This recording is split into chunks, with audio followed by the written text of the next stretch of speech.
ابرو کسا کنه مروف دری اتوان وقت فتنه دا و شبهات و شهوات دا چند مشابه گری بسلمانه ابو زرعه چو دف امام احمد بن حنبل وقتی هات السجن کردن و گرتن. طبعا امام احمد یا معلومه بو هوا هميه هات السجن کردن سراچه سرهند چونکی نگود قرآن مخلوقه بلکه گود قرآن کلام خوده نکو همه یا گود چه یا چه بود هات السجن کردن اف امام هاتشي دف ابو زرعه هاتشي دف امام احمد بيشتي باشد تبوشي نابجي قرآن مخلوقه وكي فلان كسي وفلان كسي نافتن دك ابو اینا فلان كسي وفلان كسي باوري پندنينه بس قلت قرآن مخلوقه داخل خلاص كان وقت تقياك داخل خلاص كان بشتي افضنا هنچو اف حكمه هنچو عقيده السلف وبلافك او صحابي السر تابع السر وبيجا خودت قوتي وبيغمبري قوتي صلى الله عليه وسلم اما انو كي اخفتنا كي بيجا خو خلاص كان اینا احمد بن حنبل چه گوته؟ گوته هر دربه سحکی و پاشی بزفره در کفت برای خدای و زفری گوته تا چه دید؟ گوته من اب هزارها طلبت علمی دیتن بلکه روایت کده بیشتر من 100,000 طلبت علمی دیتن دربه همیا ورقه و قلم توانا دستی دا یدبشن من امام احمد چه گوت؟ إنا إمام أحمد قلت أقتل نفسي ولا أضل هؤلاء أزدخو كجم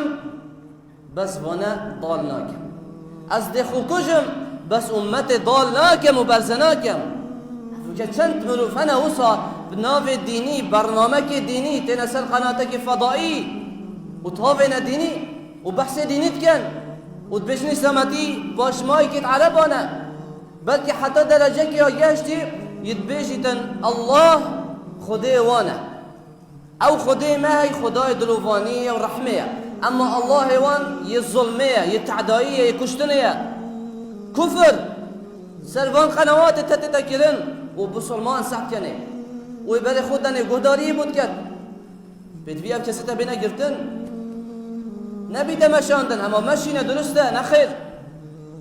ابا ضال كرن وبرز كرن امتيا لو ماشي رب العالمين در بالای وان منافقات قلت هم العدو هذا دشمن بدرستای بنا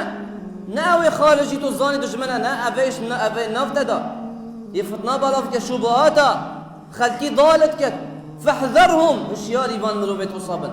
هشياري وان تخم مروبابن ي خلقی ضال کن نه هر کسی که گره حوال تو بچی گهداری آیو بکی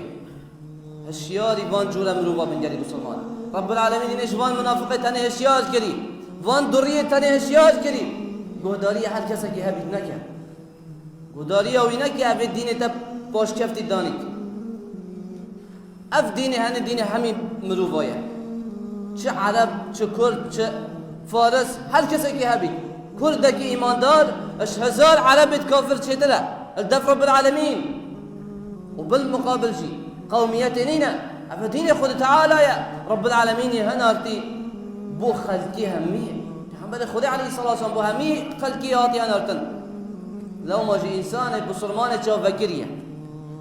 مروفك تشاف قرتين هادشي تشي يقول هما قولي بدرستنا جاف الدليس حتى تشتا درست هاي تتكيد حقيقي ونا حقيقي شيء جداد كد هر كسا كي آخر قداريا وينا كد بيشا باشي أبسر دا بچيتن